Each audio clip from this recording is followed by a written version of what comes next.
Hello guys, स्वागत है आपका सिटीजन जी चैनल पर। और आज से हम स्टार्ट कर रहे हैं एक नई सीरीज जिसका नाम है हॉरर हॉल ऑफ फेम। इस सीरीज में मैं आपको बताऊंगा कुछ ऐसी पर्सनालिटीज के बारे में जिनका काफी योगदान रहा है हॉरर जॉनरा में, और इसीलिए उनका काफी नाम भी है और वो डिजर्व करते हैं हॉरर हॉल ऑफ फेम। चाहे वो एक्टर हो, director, writer, makeup artist, music producer या फिर कुछ भी। इससे आप रेफरेंसेस को और बेहतर समझ पाओगे और जिन लोगों के बारे में आप इतना कुछ सुन चुके हो अब आप उन्हें अच्छी तरह जानोगे। सीरीज की शुरुआत हम कर रहे हैं one of my favourites John carpenter से। इस वीडियो में आपको इनकी पूरी लाइफ के बारे में पता चल जाएगा, तो अब ज्यादा देर न करते हुए जल्दी से वीडियो स्टार्ट करते हैं।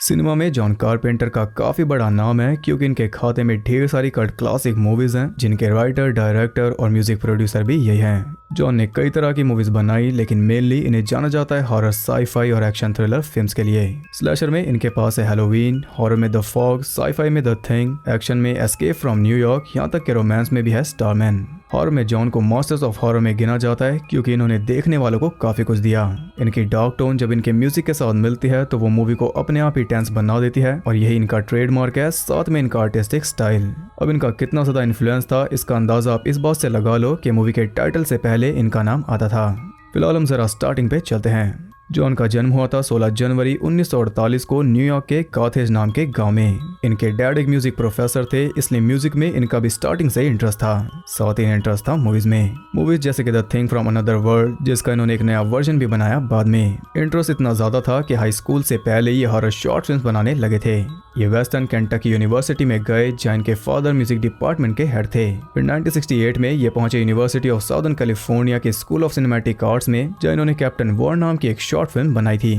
वहाँ जॉन ने लेक्चर्स अटेंड किए अल्फ्रेड हिचकॉक, हावर्ड हॉक्स और जॉन फोर्ड जैसे लेजेंड्स के जिनके वो फैन थे। इनसे सीखा, इसलिए वो भी बेस्ट बन पाए। एज अ स्टूडेंट जॉन ने द रेजरेक्शन ऑफ ब्रोंको बिली नाम की एक शॉर्ट फिल्म का एडिट किया था, उसे को राइट भी किया था, साथ में उसका म्यूजिक भी दिया था और उस फिल्म को मिला ऑस्कर। काबिलियत का अंदाजा आप यहीं से लगा लो। इसके बाद जॉन ने फिल्म स्कूल को छोड़ दिया फिल्म बनाने के लिए।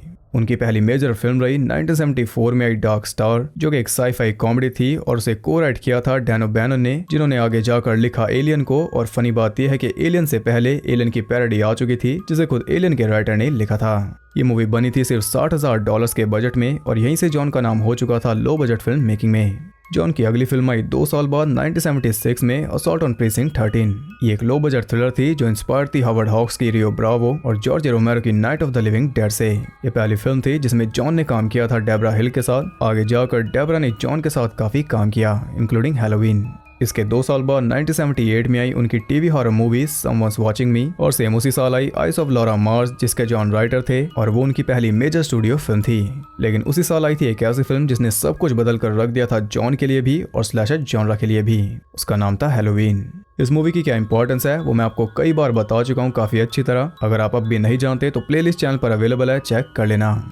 अब जॉन कारपेंटर का नाम चमक चुका था क्योंकि हैलोवीन काफी बड़ी सक्सेस थी। 3 लाख के बजट में मूवी ने 65 मिलियन कमा लिए थे। जॉन कारपेंटर को नजरअंदाज करना इम्पॉसिबल था। हैलोवीन का थीम सॉन्ग मेरा सबसे फेवरेट थीम सॉन्ग है हॉरर हिस्ट्री में। अगले साल 1979 में आई उनकी टीवी मूवी एल्विस, जो कि उनकी पहली कोलैबोरेशन थी कर्ट रसल के साथ, और आगे जाकर इन दोनों ने साथ में काफी काम किया। अब जॉन स्लैशर जॉनरा डिफाइन कर चुके थे, और अगले साल 1980 में उन्होंने एक और genre defining movie they the, the fog. ये मूवी काफी टेरिफाइंग थी। 1 मिलियन के बजट में इसने कमाए 21 मिलियन। हैलोवीन के बाद एक और सक्सेस, लेकिन ये तो अभी शुरुआत थी। एक बड़े डायरेक्टर का ये राज था। हॉरर पे सीमित न रहते हुए अगले साल 1981 में जॉन ने बनाई action movie escape from New York, जो कमा गई 25 मिलियन से ज्यादा, लगातार तीसरी हिट। इसमें जॉन ने अपने फेवरेट एक्टर कर्ट रसल के साथ दोबारा काम किया, और साथ में और भी कई एक्टर्स थे जिनके साथ जॉन ने पहले भी काम किया था। इस मूवी का क्या स्टेटस है इसका अंदाजा आप इस बात से लगा लो कि इसकी वजह से ही रॉबर्ट रॉड्रिगस ने फिल्म मेकर बनने का सोचा। इसके अगले साल 1982 में आई 15 मिलियन में बनी एक बड़े बजट की sci-fi horror film the thing, जो किसी को भी समझ नहीं आई। जॉन एक और जॉनरा डिफाइन करना चाहते थे लेकिन कोई समझा ही नहीं। मूवी ने कमाई 19.6 मिलियन, और ये हुआ था ईटी की वजह से, जो इससे 2 हफ्ते पहले रिलीज हुई थी, और उसमें एलियन की परिभाषा ही अलग थी। ईटी ने सीधा सीधा अफेक्ट किया इस फिल्म की कमाई को, लेकिन बाद में जब ये होम वीडियो पर रिलीज हुई तब ये एक बड़ी हिट साबित हुई, और बाद में जाकर लोग समझे कि ये तो एक मास्टरपीस था। मेरे ओपिनियन में तो आज तक द थिंग की टक्कर में कोई मूवी नहीं बनी। इस मूवी के स्पेशल इफेक्ट्स आज तक कोई बीट नहीं कर पाया, लेकिन ये जॉन कारपेंटर की पहली बॉक्स ऑफिस फेलियर रही। कितनी अजीब बात है कि उनकी बेस्ट फिल्म ने उनका करियर बिगाड़ दिया। खैर अगले साल 1983 में आई क्रिस्टीन, जो कि बेस्ड थी स्टीफन किंग की नॉवल पर। मूवी ने 21 मिलियन कमा लिए, इसलिए सब ठीक रहा और जॉन ने ये फिल्म इसलिए की क्योंकि एक लौती फिल्म उन्हें ऑफर हुई थी द थिंग के बाद, इसलिए जॉन भी क्या करते, उन्होंने कर ली। इसके बाद उन्हें मिली एक साई-फाई रोमांटिक कॉमेडी स्टारमैन। 1984 में आई इस मूवी में जॉन की एक अलग ही साइड देखने को मिली थी। मूवी को काफी पसंद किया गया, बिजनेस भी हो गया और जेफ ब्रिज को नॉमिनेट किया गया ऑस्कर के लिए। इसके बाद जॉन को ऑफर हुई टॉप गन और सेंटा क्लॉस, जो कि जॉन ने डिक्लाइन कर दी। फिर 1986 में आई उनकी big trouble in little China, जो कि बहुत बड़ी फ्लॉप रही, लेकिन आज के टाइम में कल्ट क्लासिक है। इसने सच में ट्रबल क्रिएट कर दिया जॉन के करियर में। हालांकि मूवी उतनी बुरी नहीं है, ये एक फन मूवी है, आप देखोगे तो समझ जाओगे। इसमें horror, sci-fi, action, thriller, comedy सब कुछ आपको देखने को मिलेगा। खैर अब कोई मूवी मिल नहीं रही थी, इसलिए जॉन फिर से आ गए अपनी रूट्स पर, यानी कि लो बजट फिल्म मेकिंग में। और अगले ही साल जॉन ने बनाई प्रिंस ऑफ डार्कनेस, जिसने 3 मिलियन के बजट में 14 मिलियन कमा लिए। फिर अगले साल 1988 में आई दे लिव, जो कि एक और हिट साबित हुई और इसने काफी ज्यादा इफेक्ट डाला लोगों पर। आपने भी शायद इसका नाम सुना होगा। इसके कई सारे मीम्स बनते हैं और ओबे वाली चीज आपने देखी होगी। ये सब इसी मूवी की देन है। इसने एक चिंगारी लगाई सोचने वालों के दिमाग में। मैं आपको हाईली रिकमेंड करता हूँ कि आप ये मूवी देखना। ये जॉन की आखिरी मूवी थी उनके गोल्डन पीरियड 80s में। 80s तो काफी अच्छा रहा, लेकिन 90s में शुरू हुआ असली बुरा हाल। हर एक मूवी फेलियर रही। Memories of an invisible man, जो कि जॉन कारपेंटर की सबसे बड़ी फ्लॉप है। Village of the dam, body bags, in the mouth of madness, जो कि एक मास्टरपीस थी, फिर भी फ्लॉप रही। तब जॉन ने अपनी cult classic movie escape from New York का सीक्वल बना डाला, एस्केप फ्रॉम LA। लेकिन ये भी कोई हेल्प नहीं कर पाई, बल्कि इसने तो ओरिजिनल पे भी धब्बा लगा दिया। 50 मिलियन के बड़े बजट में इसने कमाए आधे 25 मिलियन। और अगर आप इसकी CGI देखोगे तो रो दोगे। फिर 1998 में आई उनकी वैम्पायर, जिसका सेम हाल रहा, और 90s गया कुछ ऐसे। यहाँ जॉन का भारी डाउनफॉल हो रहा था। फिर 2001 में आई घोस्ट ऑफ मार्स, जिसका हाल भी वही था और अब तो बस हो गया था। अब जॉन की सारी वैल्यू गिरती जा रही थी, क्योंकि जो इंसान 80s में मास्टरपीस बना रहा था, अब वो ऐसी मूवीज बनाने लगा जिन्हें देखकर लग रहा था कि वो कोई और है। हर किसी की लाइफ में ये डिक्लाइन आता है और जॉन भी इस बात को समझ गए थे, इसलिए घोस्ट ऑफ मार्स के बाद जॉन ने हॉलीवुड छोड़ दिया। Masters of horror TV show में उनका एक एपिसोड आया था, लेकिन वो भी वैसा नहीं था जैसा कि होना चाहिए था। हालांकि मेरे हिसाब से तो सही था। 2005 में उनकी 2 मूवीज के रीमेक्स बने, असॉल्ट ऑन प्रीसिंक्ट 13 और द फॉग। इन दोनों में ही उनका कोई योगदान नहीं था, सिर्फ नाम के लिए था। खैर 9 साल के लंबे ब्रेक के बाद जॉन वापस आए अपनी फिल्म द वॉर्ड के साथ 2010 में, लेकिन ये भी एक बड़ी फ्लॉप रही। अब तो जॉन ने भी मान लिया था कि अब यहाँ कुछ भी नहीं बचा। जो लेगेसी बनाई है, अगर उसे बनाए रखना है तो मूवीज छोड़ दो, बहुत ज्यादा काम भी ठीक नहीं। क्वेंटिन टैरेंटिनो कहते हैं कि मैं बूढ़ा होने से पहले ही मूवीज बनाना छोड़ दूंगा, और इधर बॉलीवुड में एक्टर्स ये भी एक्सेप्ट करना नहीं चाहते कि अब उनकी एज लीड एक्टर वाली नहीं रही। खैर इसके बाद जॉन कारपेंटर हॉलीवुड से हो गए गायब, लेकिन भला हो ब्लमहाउस का, जो 2018 में उन्हें फिर से वापस लेकर आए हैलोवीन के लिए। अब जॉन ने वो काम किया जो कि वो कहीं भूल गए थे, म्यूजिक प्रोडक्शन। और अगर आपने हैलोवीन देखी है तो आपको पता ही है कि कैसा काम किया।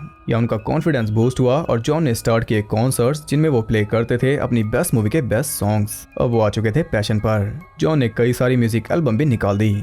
अपने बेटे कोडी के साथ मिलकर जॉन ने हैलोवीन किल्स का भी म्यूजिक दिया था और अब हैलोवीन एंड्स का भी। साथ में इस पैशन ने उन्हें काम दिलाया फायर स्टार्टर के रीमेक और स्टूडियो 666 में। एक कला भले ही हल्की हो गई, लेकिन दूसरी कला पे उनकी पकड़ अब भी मजबूत है। अब डायरेक्शन करते वो आपको भले ही ना दिखे, लेकिन उनका म्यूजिक आपको अब भी सुनने को मिलेगा आने वाली हैलोवीन एंड्स में, और भगवान ने चाहा तो आगे और भी मूवीज में।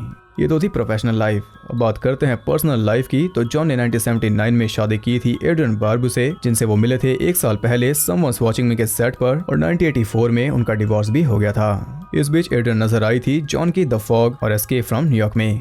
1984 में ही उनका बेटा हुआ था कोडी कारपेंटर, जो कि एक म्यूजिक कंपोजर है। 1990 में जॉन ने शादी कर ली प्रोड्यूसर सैंडी किंग के साथ। सैंडी ने जॉन की कई सारी फिल्म प्रोड्यूस की थी, जैसे कि the mouth of madness, village of the dam, vampires और घोस्ट ऑफ मार्स। अब भी ये दोनों मैरिड हैं। जॉन की बनाई हुई 18 मूवीज में से 15 कल्ट क्लासिक्स हैं, यानी कि 15 मूवीज की अपनी कट्टर फॉलोइंग है। ऐसा करियर आपने कभी देखा है? इस लेजेंड की एक एक मूवी, एक एक म्यूजिक ने बहुत ज्यादा योगदान दिया है सिनेमा में। एक पैशनेट बच्चे से लेकर एक हार ना मानने वाले बूढ़े आदमी तक, ये था इनका अब तक का पूरा सफर। बड़े बड़े मौके इन्होंने छोड़ दिए अपनी आर्ट के लिए। आर्ट को हमेशा पहले रखा, भले ही कोई समझाया नहीं समझा। आदमी ने अपना काम अपने हिसाब से किया, तब इनका नाम आता है हॉरर हॉल ऑफ फेम में। ये ना होते तो हॉरर कुछ और होता, और आज के बच्चों का फेवरेट स्ट्रेंजर थिंग्स भी ना होता। ये थी जॉन कारपेंटर द लेजेंड की पूरी कहानी। आई होप आपके सारे डाउट्स अच्छे से क्लियर हो गए होंगे, और इतनी रिस्पेक्ट क्यों है वो भी आप समझे होंगे। इस सीरीज की नेक्स्ट वीडियो आपको किसके ऊपर चाहिए आप कमेंट करके बता सकते हो। जिसके नाम पर सबसे ज्यादा कमेंट्स होंगे नेक्स्ट वीडियो उसी पर होगी, तो कमेंट जरूर करना, आप ही डिसाइड करोगे।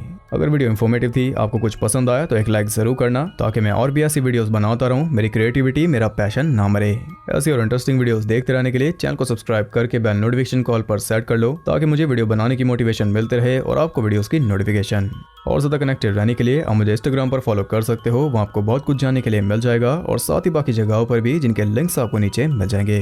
तो मैं मिलता हूँ आपसे अगली वीडियो में, तब तक के लिए सबको बाय।